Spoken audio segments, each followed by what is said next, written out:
Bueno, buenas noches.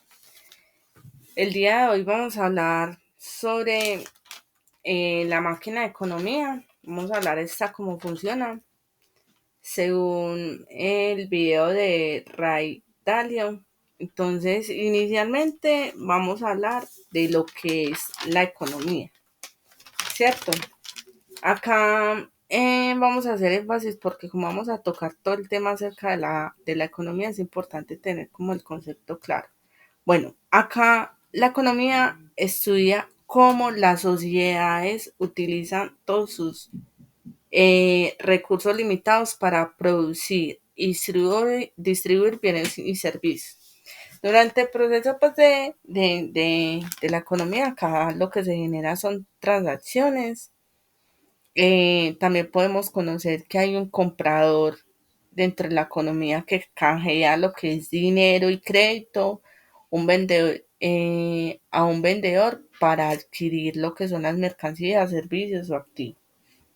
Acá como inicialmente tocamos el término del crédito. El crédito se utiliza igual que el dinero, ¿cierto? Por lo tanto, el dinero más el crédito lo que genera es un gasto total y ese gasto total es el que impulsa la economía a que se mantenga. Por ende es importante tener claro qué es el precio. Ese es el precio, ese es el valor estimado que se le da, por ejemplo, a servicios o a X o, o a o digamos hace algo para que lo podamos adquirir. Entonces, el precio, digamos, para dar el, el valor del precio, vendría siendo la división de la suma de esos gastos totales dividido la cantidad vendida. Y aquí nos damos cuenta, pues, que lo que es el precio. El crédito es lo más importante, pues, que digamos que hay en la economía, porque este es lo más volátil que nosotros tenemos. Acá se encuentran compradores, vendedores, como se los mencioné, y van al mercado a realizar esas transacciones que allí se encuentran pues en este proceso pues del crédito. Para adquirir los créditos encontramos dos sujetos, uno que es el prestador y otro que es el prestatario. El prestador es aquel que adquiere, digamos, solicita ese crédito para hacer más dinero. Ejemplo, solicitó ese crédito porque va a comprar un carro, porque va a hacer Uber. Entonces, lo que busca es aumentar sus ingresos. A diferencia del prestatario, que es el que compra, o sea, que adquiere el crédito para comprar algo que no puede pagar.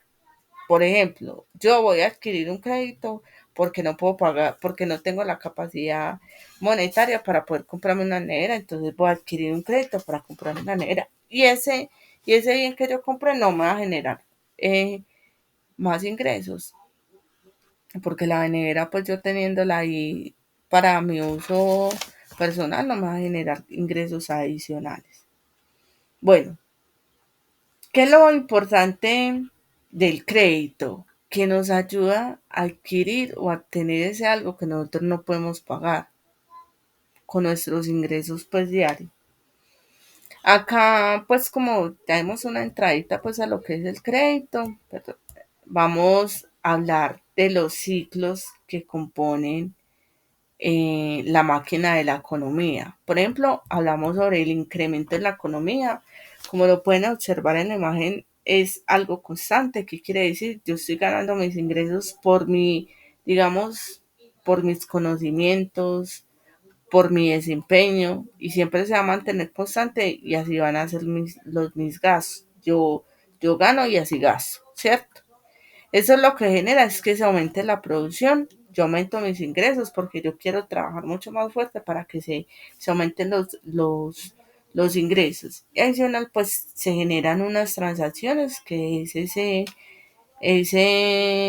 digamos, ese comportamiento entre comprador y vendedor, que eso ya sería como la transacción. ¿Cierto? Luego nos encontramos con el otro ciclo que vendría siendo el ciclo de las deudas a cortos plazos. Esos son los que se adquieren los que se tienen pues una duración entre 5 a 8 años. Acá en este ciclo se presenta la fase de la expansión. ¿Cuál es la fase de la expansión? Acá se generan también créditos. Eh, ¿Qué es lo que permite? ¿Qué es lo que sucede? Que aquí se permite el aumento de gastos e ingresos con mayor agilidad que la producción de bienes.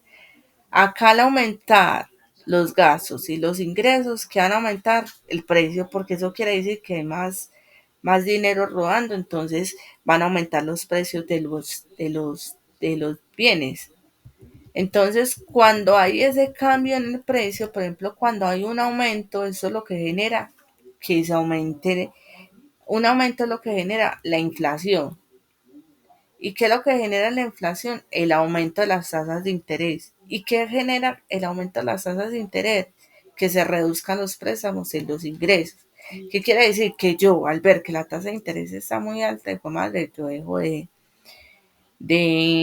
digamos, de adquirir créditos. Entonces yo más bien lo que hago es esperar que se reduzcan esas tasas para yo poder solicitar nuevos créditos.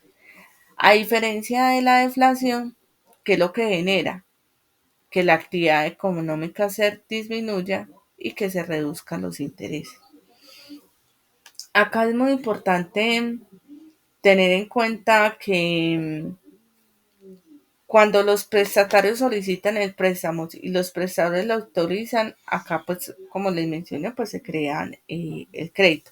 Acá sí quería como mencionarles algo. Por ejemplo, cuando yo solicito un crédito, lo que genero es una deuda para mí, ¿cierto? Y aquí va a ser un activo para el prestador y va a ser un pasivo para mí o sea, una deuda que adquirí, pues como se lo mencioné.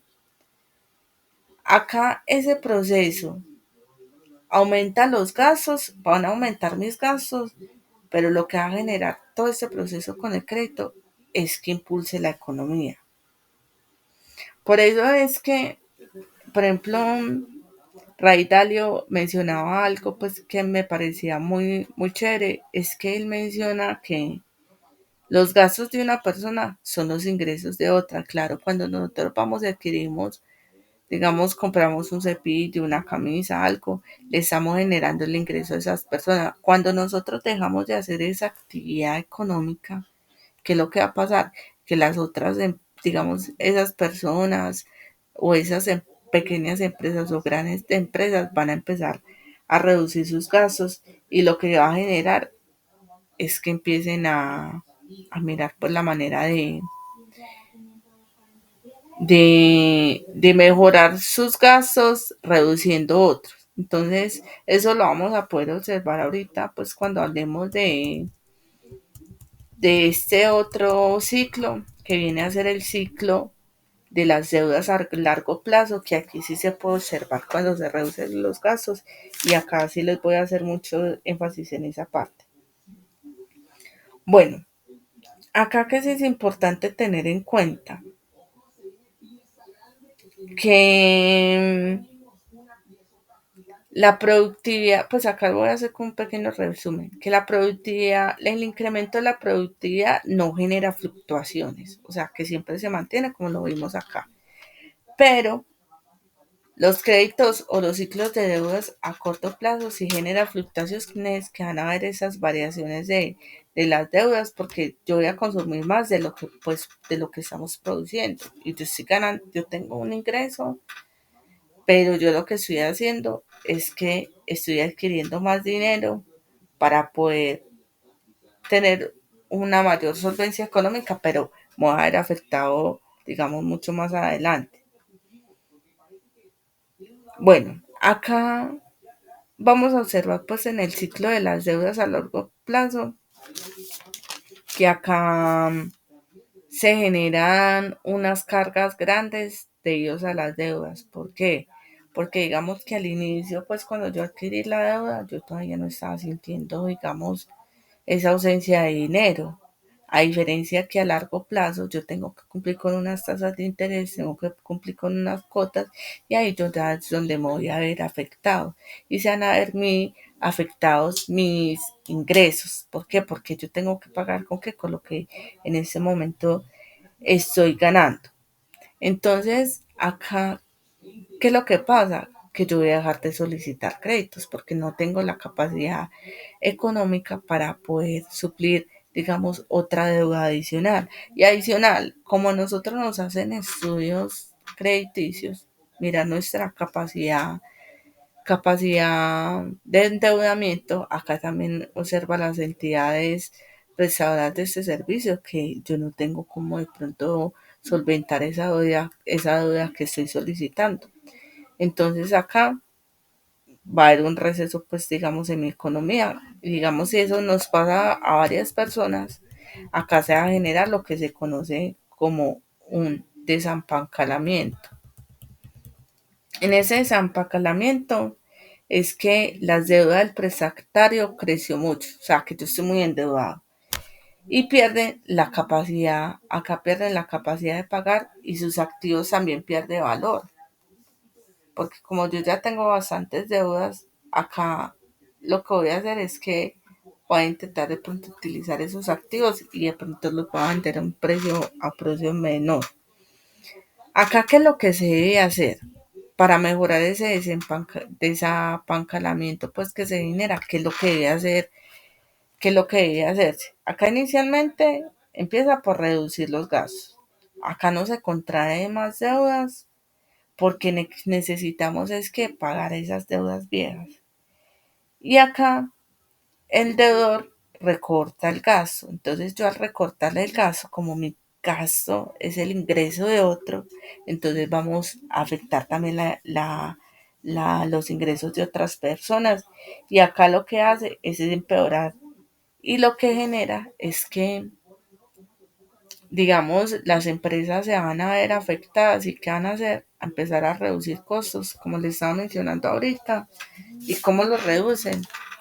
Generando desempleo, empiezan a realizar recortes de personal porque ya no tienen que producir tanto, porque realmente ya lo que están solicitando, digamos, el mercado es más poco, entonces la mano de obra se va a reducir. Esa sería una. Eh, Acá, ¿qué tenemos que hacer? Acá lo que se debe hacer es que las personas, digamos, al ver esa reducción de deudas, las personas obviamente van a dejar de pagarle al banco porque ya no tienen la capacidad, digamos, de poder suplir. Entonces, ¿qué van a hacer las otras personas? Van a retirar sus ahorros y los bancos se van a quedar con ese dinero para poder realizar, digamos, todos esos procesos y poder generar más ingresos. Acá las alternativas que puede encontrar, digamos, esas entidades es reducir, digamos, la deuda. Una sería prolongar esos pagos para que esas personas que no tenían como, digamos, pagar, puedan, pues, prolongar, digamos, sus pagos. Y otra de las alternativas es reducción de los intereses. Bueno, acá es importante tener en cuenta que la otra de las otras alternativas sería reducción de deudas mediante moratorios reestructuradas. ¿Eso qué es lo que genera? Una depresión, ¿cierto? Pues lo que les estaba mencionando ahorita, el reembolso y todas esas cosas, sería más de esta y lo que genera es la depresión. Acá, eh, la otra alternativa sería la riqueza se distribuye. Acá, ¿qué es lo que hace el gobierno?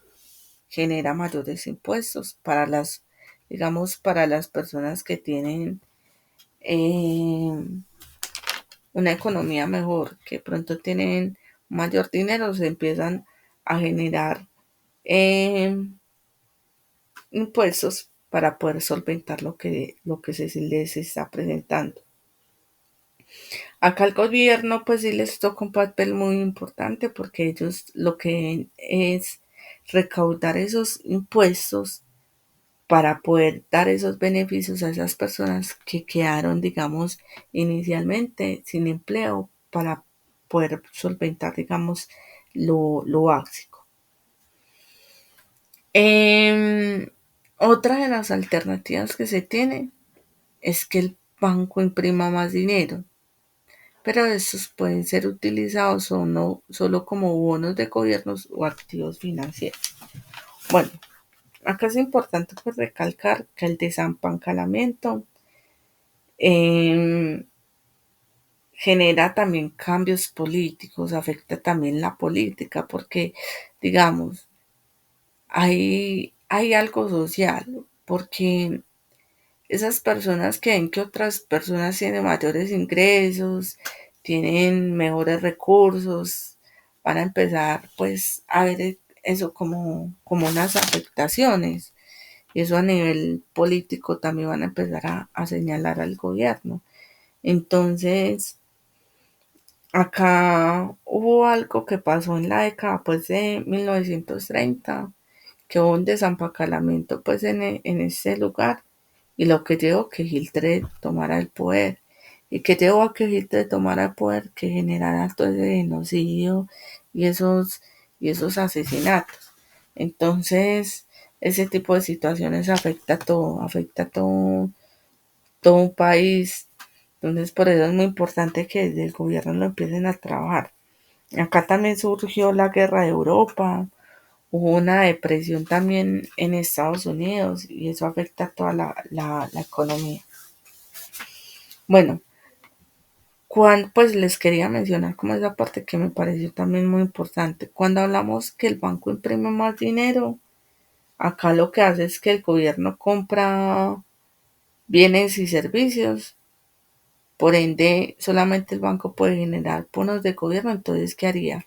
Le venden esos bonos del gobierno, digamos, a- al gobierno para que él pueda aumentar los bienes y con eso generar programas de incentivos y seguros para las personas pues que se quedaron sin empleo. Y eso ayuda a que se pueda mejorar pues el equilibrio, pero acá también es importante recalcar que no solamente depende de cada una de esas individuales, ¿cierto? Esas alternativas, sino que deben de estar las cuatro y todas equilibradas para que se pueda realizar. Por ejemplo, ahí el Ray o Rey Dalio, algo que recalcaba es que había que buscar el equilibrio de un desempancalamiento, pero él hablaba que era un desapancalamiento bonito. Entonces, eso se genera si el gobierno, digamos, toma las medidas adecuadas para que eso sea equilibrado y que se pueda generar ese equilibrio en las deflaciones a las de los un equilibrio deflacionarios a los inflacionarios y acá mantener una estabilidad, ¿cierto? Bueno, algo que surge pues en todo ese proceso, después de finalizado, es, digamos, lo que llamamos la fase de reflexión. Al evaluar todos esos ciclos, se puede observar que dónde estamos y para dónde vamos. Acá es muy importante tener esa parte en cuenta, porque si nosotros realizamos un análisis de todos esos, digamos el gobierno hace un análisis de todo ese tema, el incremento de los ciclos de deudas a corto plazo y el ciclo de deudas a largo plazo, puede tomar decisiones muy asertivas para poder saber cómo está ahora nuestro país y cómo se verá a futuro. Entonces acá es muy importante esos analistas de la economía, esas personas que les sirve de apoyo al gobierno para que los puedan direccionar sobre ese tema. Bueno, eso sería todo lo que les quería mencionar sobre la máquina de la economía. Otra de las cosas pues que quiero hacer acá énfasis fue lo que digamos pude aprender a raíz de esta semana pues esa primera semana del curso. Acá pues me llamó mucho la atención la frase que el señor Michael Porter da para definir la esencia de la estrategia. Dice que es la elección de lo que no se puede, de lo que no se debe hacer, ya que está destacada la importancia de la toma de decisiones estratégicas en la gestión y en el liderazgo de la organización. Acá esa frase pues sugiere que una parte fundamental del proceso estratégico nos lleva a tomar decisiones sobre las oportunidades de no perseguir, qué mercados de no entrar, qué productos o servicios de no ofrecer y en general que las actividades de no alinear con los objetivos estratégicos de la organización. Acá también pues comprendí que los conceptos básicos de la gerencia estratégica como mediante la formulación de estrategia pues que nos llevan a identificar metas y objetivos, analizando el entorno, digamos todas esas ventajas competitivas. Esos análisis implican un presupuesto robusto, pero si pues eso, eso lo que lleva a que sean demasiado costosos, pero realmente son necesarios para que se puedan tomar decisiones asertivas. Eso sería como más que todo lo que quería pues mencionarles sobre este tema y sobre lo que concluyó pues durante esta semana de curso. Espero que tengan una feliz noche. Muchas gracias.